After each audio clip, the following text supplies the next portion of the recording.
ನಮಸ್ಕಾರ. Doctor Anjanappa, surgical gastroenterologist. ನನಗೀಗ 70 ವರ್ಷ. I am 70 year old. ಬರೋ ಜೂನ್ಗೆ ತಮಗೆಲ್ರಿಗೂ ಅನಿಸ್ದಂಗೆ ನನ್ನನ್ನು ನೋಡಿದಾಗ ಯಾರೂ ಡಾಕ್ಟ್ರ್ ಎಷ್ಟು ಆಕ್ಟಿವ್ ಆಗಿದ್ದೀರಲ್ಲ, ಹೆಲ್ತಿ ಆಗಿದ್ದೀರಲ್ಲ ಅಂತಾರೆ. ನಿಮ್ಮ ಇನ್ಫಾರ್ಮೇಷನ್ಗೆ I am a diabetic patient. ಭಾಳ ಜನ ಹೇಳ್ಕೊಳ್ಳಿಕ್ಕೆ ಹಿಂದೆ ಮುಂದೆ ನೋಡ್ತಾರೆ. ಯಾಕಂದರೆ ಯಾರ್ದನ ಮನೆಗೆ ಹೋದರೆ ಶುಗರ್ಲೆಸ್ ಕೇಳಲಿಕ್ಕೂ ಕೂಡ ಹಿಂದೆ ಮುಂದೆ ನೋಡ್ತಾರೆ. ಒಬ್ಬ ಸಕ್ಕರೆ ಡಯಾಬಿಟಿಕ್ ಪರ್ಸನ್ನು ಎಷ್ಟು ಆಕ್ಟಿವ್ ಇರ್ಬೋದಾ ಅಂತ ಇನ್ನೊಂದು ಅನುಮಾನ. ಏನಾದರೂ ಸೀಕ್ರೆಟ್ ಇದೆಯಾ? ಅದಕ್ಕೆ ಏನು ನಿಮ್ಮ ದಿನಚರಿ ಹೇಗೆ ಅಂತ ಮೊದಲು ಒಂದು ಸ್ಟೇಟ್ಮೆಂಟ್ ಹೇಳ್ಬಿಡ್ತೀನಿ.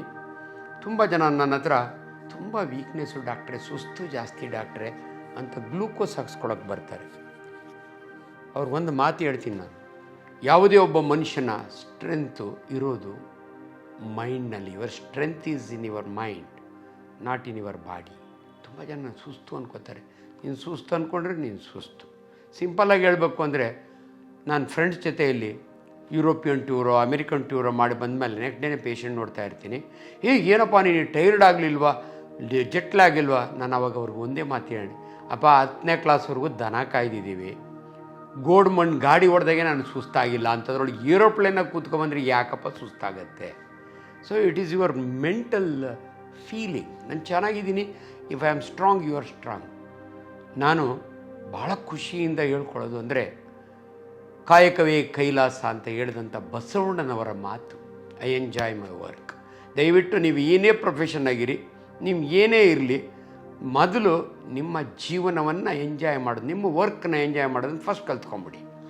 ಯಾರ್ದೋ ಇದಕ್ಕೋಸ್ಕರಾಗಿ ಅಯ್ಯೋ ಇದೊಂದು ಕರ್ಮ ಬಿಟ್ಟುಬಿಡಿ ಅದೆಲ್ಲ. ಬಟ್ ಬೆಳಗ್ಗೆಯಿಂದ ಸಂಜೆವರೆಗೂ ಒಬ್ಬ ಮನುಷ್ಯ ಹೆಂಗೆ ಜೀವನ ಮಾಡಬೇಕು, ಹೆಂಗೆ ಆ್ಯಕ್ಟಿವ್ ಆಗಿರಬೇಕು, ಸರಳವಾಗಿ ಹೇಳಬೇಕು ಅಂದರೆ, early to bed is early to rise is good for health. ಅಂದರೆ ಬೆಳಗಿನ ಜಾವ ಬೇಗ ಎದ್ದೋಳಿ. ಬೆಳಗಿನ ಜಾವ ಎದ್ದೋಳಿ ಅಂತಲ್ಲ, ಬೇಗ ಎದ್ದೋಳಿ. ಸೂರ್ಯೋದಯಕ್ಕೆ ಮೊದಲೇ ಎದ್ದೋಳೋದು ಯಾವಾಗಲೂ ಕೂಡ ಹಿರಿಯ ಹೇಳಿರೋ ಮಾತು ಕರೆಕ್ಟ್ ಟೈಮ್ ಮಲ್ಕೊಳ್ಳಿ.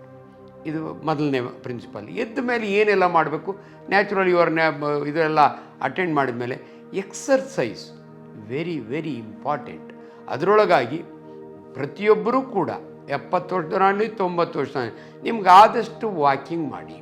ಸೇಫ್ ಜಾಗದಲ್ಲಿ ಒಂದು ವಾಕ್ ಮಾಡೋದ್ರಿಂದ ಏನು ಅನುಕೂಲ ಅಂದರೆ, ನಮ್ಮ ದೇಹದ ರಕ್ತದ ಪರಿಚಲನೆ, ಸರ್ಕ್ಯುಲೇಷನ್ ಆಫ್ ಬ್ಲಡ್, ನಿಮ್ಮ ಹಾರ್ಟು ಚೆನ್ನಾಗಿ ಹೊಡ್ಕೊಳ್ಳುತ್ತೆ. ನಿಮ್ಮ ಮಸಲ್ಸು, ನೀವು ಡಯಾಬಿಟಿಕ್ ಇದ್ದರೆ ಯುಟಿಲೈಸ್ ಮಾಡ್ಕೊಳ್ಳುತ್ತೆ. ಈಗಲೇ ಒಂದು ಸಣ್ಣ ಮಾತು, ಸಕ್ಕರೆ ಕಾಯಿಲೆ ಅಂದರೆ ಅದು ಕಾಯಿಲೆ ಅಲ್ಲ, ಅದು ಒಂದು ಡಿಸಾರ್ಡರ್. ನಿಮ್ಮ ರಕ್ತದಲ್ಲಿ ಬ್ಲಡ್ ಶುಗರ್ 124 mg/dL ಜಾಸ್ತಿ ಇದ್ದರೆ ನಾವು ಡಯಾಬಿಟಿಕ್ ಅಂತೀವಿ. ಸೊ ಈ ಶುಗರು ಬ್ಲಡ್ಡಾಗಿರುತ್ತಲ್ಲ, ಅದನ್ನು ಯಾವ ಬಾಡಿಯಲ್ಲಿ ಏನು ಉಪಯೋಗಿಸ್ಕೊಳ್ಳೋದ್ರೆ ನಿಮ್ಮ ಮಾಂಸಖಂಡಗಳು, ಅದನ್ನು ನಾವು ಉಪಯೋಗಿಸ್ಕೊಂಡ್ರೆ ಬ್ಲಡ್ ಶುಗರ್ ಕಡಿಮೆ ಆಗ್ತಾ ಹೋಗುತ್ತೆ. ಬ್ಲಡ್ ಶುಗರ್ ಬಗ್ಗೆನೇ, ಡಯಾಬಿಟಿಸ್ ಬಗ್ಗೆನೇ ಇವಾಗ ನಾನು ಮಾತಾಡ್ತಾ ಇಲ್ಲ, ಮಧ್ಯೆ ಹಿಂಟ್ಸ್ ಕೊಡ್ತಾ ಇದ್ದೀನಿ. ಸೊ ಬೆಳಗ್ಗೆ ನೀವು ವಾಕಿಂಗ್ ಮಾಡೋದ್ರಿಂದ, ನೀವು ಡಯಾಬಿಟಿಕ್ ಇದ್ದರೂ ಕೂಡ ಅದು ಭಾಳ ಇಂಪಾರ್ಟೆಂಟ್ ಎಕ್ಸರ್ಸೈಸ್. ನೆಕ್ಸ್ಟು ಡಯಾಬಿಟಿಕ್ಕಿನಿಂದ ಡಯಟ್ ಬಗ್ಗೆನೇ ಒಂದು ಮಾತು. ದಯವಿಟ್ಟು ಹಳೆ ಕಾಲದಿಂದಲೂ ಕೂಡ ಅಯ್ಯೋ ನಾನು ಸಕ್ಕರೆ ಕಾಯಿಲೆ ಬಂದರೆ ಅನ್ನ ಉಣಬಾರ್ದಂತೆ ಅಂತಾರೆ. ಸಕ್ಕರೆ ಬದಲು ಬೆಲ್ಲ ಒಳ್ಳೆಯದು ಅಂತಾರೆ. ಇವೆಲ್ಲ ನಿಮಗೆ ಸಿಂಪಲ್ ಕ್ಲಾರಿಫಿಕೇಷನ್. ನೋಡಿ, ನಮ್ಮ ಭಾಷೆಯಲ್ಲಿ ಕ್ಯಾಲರಿ ಅಂತೀವಿ ನಾವು. ನೀರಿಗೆ ಕ್ಯಾಲರಿ ಇಲ್ಲ, ಬೇರೆ ಎಲ್ಲ ವಸ್ತುಗಳಿಗೂ ಕ್ಯಾಲರಿ ಇರುತ್ತೆ. ನಮ್ಮಲ್ಲಿ ಇನ್ನೊಂದು ಮಾತಿದೆ, ಗ್ಲೈಸೆಮಿಕ್ ಇಂಡೆಕ್ಸ್ ಅಂತೀವಿ. ಯಾಕೆ ಜನ ಎಲ್ಲ ಮುದ್ದೆ ಒಳ್ಳೆಯದು ಅಂತಾರೆ? ಇವತ್ತು ದಪ್ಪಕ್ಕಿ ಅನ್ನ ಮುದ್ದೆ ಅಷ್ಟೇ ಒಳ್ಳೆಯದು. ಮೈದಾ, ಪಾಲಿಶ್ಡ್ ರೈಸು ಅವು ಒಳ್ಳೆಯದಲ್ಲ. ಅಂದರೆ ಏನಂದರೆ ಗ್ಲೈಸೆಮಿಕ್. ನೋಡಿ, ನೀವು ಪಾಲಿಶ್ಡ್ ರೈಸ್ ಉಂಡ್ರೆ ನೀವು ಉಂಡ ಮೇಲೆ ನಿಮ್ಮ ರಕ್ತ ಶುಗರ್ ಹಿಂಗೋಗುತ್ತೆ. ನೀವು ದಪ್ಪಕ್ಕಿ ಅನ್ನ ಮುದ್ದೆ ಅಂದರೆ ಹಿಂಗೋಗುತ್ತೆ. ಅಂದರೆ ಸಡನ್ ರೈಸ್ ಆಗಲ್ಲ. ಅದೇ ಬಾಯಿಗೆ ಸಕ್ಕರೆ ಹಾಕ್ಕೊಳ್ಳಿ, ಹಿಂಗೋಗುತ್ತೆ. ಬೆಲ್ಲಕ್ಕೂ ಸಕ್ಕರೆಗೂ ವ್ಯತ್ಯಾಸ ಇಲ್ಲ ಕ್ಯಾಲರಿ ವೈಸ್.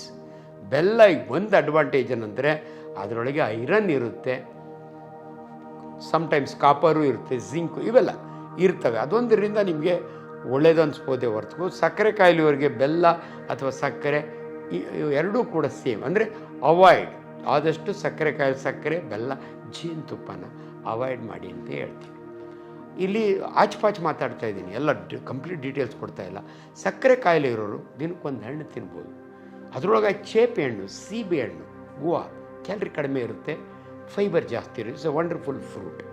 ಬೇಕಾದ್ರೆ ಒಂದು ಏಲಕ್ಕಿ ಬಾಳೆಹಣ್ಣು ತಿನ್ನಿ, ಒಂದು ಪಚ್ಚ ಬಾಳೆಹಣ್ಣು ತಿನ್ನಿ. ಚುಕ್ಕೆ ಬಾಳೆಹಣ್ಣು ಭಾಳ ಜನ ಖುಷಿ ಪಡ್ತಾರೆ, ಅದರೊಳಗೆ ಫೈಬರ್ ಕಡಿಮೆ ಆಗುತ್ತೆ, ಶುಗರ್ ಜಾಸ್ತಿ ಆಗುತ್ತೆ. ಇವೆಲ್ಲ ಸರಳ ವೈಜ್ಞಾನಿಕ ಸತ್ಯಗಳು ನಿಮ್ಗೆ ಅರ್ಥ ಆಗಿರಬೇಕು. ಪಪಾಯ ತಿನ್ನಿ, ಹೀಟ್ ಅಲ್ಲ. ತುಂಬ ಜನ ನಮ್ಮ ಹಳೆಯ ಭಾಷೆ ಇದೆಯಲ್ಲ, ದಯವಿಟ್ಟು ಚೇಂಜ್ ಆಗಿ.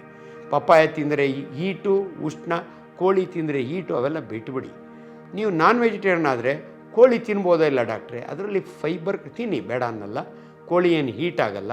ಯೂಶ್ವಲಿ ಚಿಕನ್ ಎಲ್ಲ ಸ್ಕಿನ್ ಔಟ್ ಚಿಕನ್ ಅಂತ ತೊಗೊಂಡು ತಿಂತಾರೆ. ಪೋರ್ಕ್ ಆದರೆ ಅದು ಸ್ಕಿನ್ನೆಲ್ಲ ಇದು ಇರೋದ್ರಿಂದ ಅಲ್ಲಿ ಫೈಬರ್ ಜಾಸ್ತಿ, ಇಲ್ಲಿ ಫೈಬರ್ ಕಡಿಮೆ. ಚಿಕನ್ ತಿನ್ನೋರಿಗೆ ಕಾನ್ಸ್ಟಿಪೇಷನ್, ಮಲಬದ್ಧತೆ, ಹೀಟಲ್ಲ ಮಲಬದ್ಧತೆ, ಅದನ್ನು ತಪ್ಪಿಸ್ಕೊಳ್ಳೋದು ಹೆಂಗೆ ಅಂದರೆ ಚಿಕನ್ ತಿನ್ನೋದು ಬಿಡಬೇಕಾ? ಬೇಡ, ಚಿಕನ್ ತಿನ್ಕೊಳ್ಳಿ. ಅದ್ರ ಜೊತೆಗೆ ಸಲಾಡ್ಸ್, ಸೌತೆಕಾಯಿ, ಮೂಲಂಗಿ, ಟೊಮೊಟೊ ತಿಂದರೆ ಕಾಂಪೆನ್ಸೇಟ್ ಆಗುತ್ತೆ. ಇಂಥ ಸಣ್ಣ ಸಣ್ಣ ಸರಳ ಸತ್ಯಗಳನ್ನ ನಿಮಗೆ ಅರ್ಥ ಆಗಲಿ ಅಂತ ನಾನು ಹೇಳ್ತಾ ಇದ್ದೀನಿ. ಸೊ ದಯವಿಟ್ಟು ನಿಮ್ಮ ಫುಡ್ಡನ್ನು ಎಂಜಾಯ್ ಮಾಡಿ. ಊಟ ಬಲ್ಲವನಿಗೆ ರೋಗವಿಲ್ಲ. ದೊಡ್ಡವ್ರು ಹೇಳಿರೋ ಮಾತು ಎಷ್ಟು ಚೆನ್ನಾಗಿದೆ ಅಂದರೆ ಅದು ಸತ್ಯ. ನಿಮಗೆ ಗೊತ್ತಿರಬೇಕು ಹೆಂಗೆ ತಿನ್ನಬೇಕು ಅಂತ. ಸೊ ಮಾತಾಡ್ತಾ ನನ್ನ ದಿನಚರಿ ಬಗ್ಗೆ ಮಿತ್ರರು ಕೇಳಿದ್ರಿಂದ ನಾನು ಹೇಳ್ತಾ ಹೋಗ್ತಾ ಇದ್ದೀನಿ. ಸೊ ಬೆಳಗ್ಗೆ ನಾನು ಕರೆಕ್ಟ್ ಟೈಮ್ಗೆ ಎದ್ದೊಳ್ತೀನಿ, 6-6:30. ಎದ್ದ ಮೇಲೆ ನಾನು ವಾಕ್ ಮಾಡ್ತೀನಿ 35 minutes, at least 5 days in a week. ಒಂದು ದಿನ ರಾತ್ರಿ ಎಮರ್ಜೆನ್ಸಿ ಆಪ್ರೇಷನ್ ಮಾಡಿ ಲೇಟಾಗಿ ಮಲ್ಕೊಂಡ್ರೆ ಆಗಲ್ಲ. ಆಮೇಲೆ ನಿದ್ರೆಯ ಬಗ್ಗೆ, ಯಾಕಂದರೆ ಬೆಳಗ್ಗೆ ಎದ್ದೊಳ್ಬೇಕಾದ್ರೆ ಚೆನ್ನಾಗಿ ನಿದ್ದೆ ಆಗಬೇಕಾ? ಇದು ತುಂಬ ಜನ ನಾನು ಕೇಳ್ತಾರೆ, ನಿದ್ದೆನೇ ಬರಲ್ಲ ಡಾಕ್ಟ್ರೆ, ರಾತ್ರಿಯೆಲ್ಲ ಒದ್ದಾಡಬೇಕು ಡಾಕ್ಟ್ರೆ. ನಾನು ಒಂದು ಸತ್ಯ ಹೇಳ್ತೀನಿ, 8 ಅವರ್ಸ್ ನಿದ್ದೆ ಕಂಪಲ್ಸರಿ ಅಲ್ಲ. ನಿಮಗೆ ಎಷ್ಟು ಖುಷಿಯಿಂದ ನಿದ್ದೆ ಮಾಡಿ, ಖುಷಿ ಅಂದರೆ ಒದ್ದಾಡೋದು ಬೇಡ. ಮಲ್ಕೊಂಡ್ರೆ ನಿದ್ದೆ ಬಂದರೆ ಬರಲ್ವಲ್ಲ ಡಾಕ್ಟ್ರೆ, ರಾತ್ರಿ ಬಿಸಿ ಬಿಸಿ ಸ್ನಾನ ಮಾಡಿ 1 ಗ್ಲಾಸ್ ಬಿಸಿ ಹಾಲು ಕುಡೀರಿ, ಮಲ್ಕೊಳ್ಳಿ, ಬರ್ಬೋದು. ಅಲ್ಲಿಗೂ ಬರಲಿಲ್ಲ ಅಂದರೆ ಭಗವದ್ಗೀತೆ ತೊಗೊಂಡು ಓದ್ತಾ ಕೂತ್ಕೊಳ್ಳಿ, ಅಥವಾ ಏನಾದರೂ ನೀವು ವರ್ಕ್ ಮಾಡ್ಕೊಳ್ಳಿ. ನಿಮಗೆ ನಿದ್ದೆ ಬಂದು ಚೆನ್ನಾಗಿ ನಿದ್ದೆ ಮಾಡೋರು ಇರ್ತಾರೆ, ಆ ಮಲ್ಕೊಂಡ ತಕ್ಷಣ ನಿದ್ದೆ ಗೊರಕೆ ಹೊಡಿಯೋರು ಇರ್ತಾರೆ, ಕೆಲವ್ರಿಗೆ ಬರಲ್ಲ. ನೀವು ಬರಲ್ಲ ಅಂತ ಕೊರಗಬೇಡಿ. ನಾನು ನಿಮ್ಗೆ ಆನೆಸ್ಟಾಗಿ ಹೇಳ್ತೀನಿ, ಮೋದಿಯವರು 3 ಅವರ್ ನಿದ್ದೆ ಮಾಡ್ತಾರಂತೆ. ಟ್ರೂ. ನಾನು 3 ಅವರ್ಸ್ ನಿದ್ದೆ ಮಾಡ್ತೀನಿ, ಒಂದೊಂದು ಸಾರಿ 4 ಅವರ್ಸ್ ಮಾಡ್ತೀನಿ. ಆದರೂ ಬೆಳಗ್ಗೆ ಕರೆಕ್ಟಾಗಿ ನನಗೆ ಅಷ್ಟು ಖುಷಿ ಆಗುತ್ತೆ, ಸಾಕು. ಕಷ್ಟಪಟ್ಟು ನಿದ್ದೆನ ತಪ್ಪಿಸ್ಕೊಳಕ್ಕೆ ಬಂದರೆ ನಿದ್ದೆ ಮಾಡಿ, ಬರ್ದಿದ್ರೆ ಒದ್ದಾಡಬೇಡಿ. ಇದು ಮೊದಲನೇ ವರ್ಡು. ಸೊ ಬೆಳಗ್ಗೆ ನಾನು ಕರೆಕ್ಟ್ ಟೈಮ್ಗೆ ಎದ್ದೇಳ್ತೀನಿ, ಒಂದು 1/2 ಅವರ್ ಎಕ್ಸಸೈಸ್ ಮಾಡ್ತೀನಿ. ನನ್ನ ಬ್ರೇಕ್ಫಾಸ್ಟ್ ಬೆಳಗ್ಗೆ ಪರ್ಟಿಕ್ಯುಲರ್ ಡಯಾಬಿಟಿಸ್ ಹಳೆ ಕಾಲಕ್ಕೆ ಹೋಯ್ತು. ನಿಮ್ಮ ಬ್ರೇಕ್ಫಾಸ್ಟು ಕಿಂಗ್ ಥರ ಇರಬೇಕು, ಮಧ್ಯಾಹ್ನ ಊಟ ಕ್ವೀನ್ ಥರ ಇರಬೇಕು, ರಾತ್ರಿ ಪಾಪರ್ ಅವೆಲ್ಲ ಬಿಟ್ಬಿಡಿ, ಅವೆಲ್ಲ ಜೋಕ್ಸ್ ಹೇಳೋಕ್ಕೆ ಅಷ್ಟೇ. ಬೆಳಗ್ಗೆ ಕ್ಯಾಲ್ರಿ ಇಂಪಾರ್ಟೆಂಟ್ ನನಗೆ. ನಾನು MBBS ಓದುವಾಗ ಗೌರ್ಮೆಂಟ್ ಮೆಡಿಕಲ್ ಕಾಲೇಜ್ ಬಳ್ಳಾರಿ, ನಮ್ಮ ಗುರಪ್ಪ ಮೆಸ್ನಲ್ಲಿ ಬರ್ತಾನೆ ಇರೋ ಚಪಾತಿ, ಬಿಸಿ ಬಿಸಿ ರೌಂಡು 20 ಚಪಾತಿ ತಿನ್ನೀನಿ. ಇವತ್ತು ನನ್ನ ರಿಕ್ವೈರ್ಮೆಂಟ್ 2 ಚಪಾತಿ. ಯಾಕಂದರೆ ನಾನು 70 year old, I am diabetic, ನನಗೆ ಗೊತ್ತು. ಇದೇ ಸಮಯದಲ್ಲಿ ನಾನು ಹೇಳೋದು, ನೀವು ಚಪಾತಿನ ತಿನ್ನಿ, ಉಪ್ಪಿಟ್ಟನ ತಿನ್ನಿ, ಜೊತೆಗೆ ತರಕಾರಿ ತಿನ್ನಿ. ಅದಕ್ಕೆ 4 ಟೀ ಜ್ಞಾಪಕಟ್ಕೊಂಡು ಅಂತ ಹೇಳಿದೆ, ತಟ್ಟೆ ತುಂಬ ತರಕಾರಿ ತಿನ್ನಿ.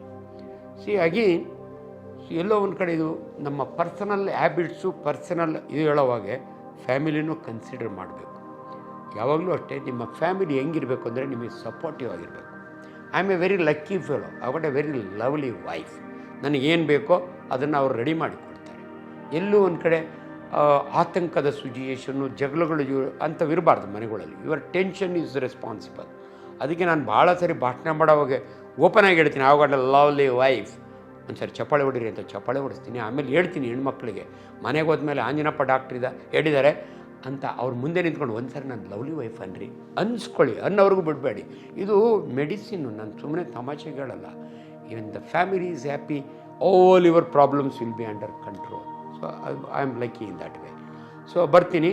ಟಿಫನ್ ಆದಮೇಲೆ ಡಯಾಬಿಟಿಸ್ನವ್ರಿಗೆ ಈಗೆಲ್ಲ ಏನೇನೋ ಬಂದುಬಿಟ್ಟಿದೆ, ಕೀಟೋ ಡಯಟು, ಡಯಾಬಿಟಿಕ್ ರಿವರ್ಸಲ್ಲು, ಅವೆಲ್ಲ ಹೊಸ್ತಾ ಬಂದಿರೋದು. ಹಳೇ ಕಾಲದ ಪ್ರಕಾರ ನೋಡಿ, ಡಯಾಬಿಟಿಸ್ನ 3 ಫುಡ್ಡಲ್ಲ, 3 ಮೀಲ್ಸ್ ಅಲ್ಲ, 5 ಮೀಲ್ಸ್. 5 ಮೀಲ್ಸ್ ಅಂದರೆ ಬೆಳಗ್ಗೆ ಟಿಫನ್ ನೀವು 2 ಇಡ್ಲಿ ತಿನ್ನಿ, 2 ಚಪಾತಿ ತಿನ್ನಿ, ಒಟ್ಟಿನಲ್ಲಿ ಲಿಮಿಟೆಡ್, ಸೊಪ್ಪು ತರಕಾರಿ ಜಾಸ್ತಿ. 11 ಗಂಟೆಗೆ ಒಂದು ಸ್ನ್ಯಾಕ್ ತೊಗೊಳ್ಳಿ ಅಂತೀವಿ. ಬೆಸ್ಟ್ ಅಂದರೆ ನೀವೇ ನಮ್ಮ ಪ್ರತಿ ಸರಿ ಅಡುಗೆ ಮಾಡ್ಕೊಂಡು ಕೂತ್ಕೊಳಕ್ಕಲ್ಲ, 2 ಮಾರಿ ಬಿಸ್ಕೆಟು, 1 ಶುಗರ್ಲೆಸ್ ಕಾಫಿನೋ ಟೀನೋ ತೊಗೊಳ್ಳಿ. 1ರಿಂದ 2 ಯುವರ್ ಲಂಚ್ ಹಾಗೆ ನಿಮ್ಮ ತಟ್ಟೆ ಒಳಗೆ ಒಂದು ಮುದ್ದೆ ಇದ್ದರೆ ಒಂದಷ್ಟು ಸೊಪ್ಪು ತರಕಾರಿ, 2 ಚಪಾತಿ ಇದ್ದರೆ ಸೊಪ್ಪು ತರಕಾರಿ. ಇದು ಭಾಳ ಇಂಪಾರ್ಟೆಂಟ್. ಸೊಪ್ಪು ತರಕಾರಿಗಳಲ್ಲಿ ಯಾವ್ದಾರು ತೊಗೊಳ್ಳಿ, ಪರವಾಗಿಲ್ಲ. ನೀವು ಬದನೆಕಾಯಿ ಹೀಟ್ ಅಲ್ಲ, ಬೆಂಡೆಕಾಯಿ ಶೀತ ಅಲ್ಲ. ಆಲೂಗಡ್ಡೆನ ಕ್ಯಾಲ್ರಿ ಅಂತೀವಿ ನಾವು. ಆಲೂಗಡ್ಡೆ ಈಸ್ ಲೈಕ್ ರೈಸ್, ಅದರ ಕ್ಯಾಲ್ರಿ ಜಾಸ್ತಿ ಇರುತ್ತೆ. ಹಂಗನ್ಕೊಂಡು ಎಲ್ಲೋ ಸಾಂಬಾರನ್ನ 2 ಒಪ್ಪು ಇದು ಬಿಟ್ಬಿಟ್ರೆ ಭಯ ಬೀಳೋಕ್ಕೋಗ್ಬಿಡಿ, ತಿನ್ಕೊಳ್ಳಿ, ಏನೂ ಆಗಲ್ಲ.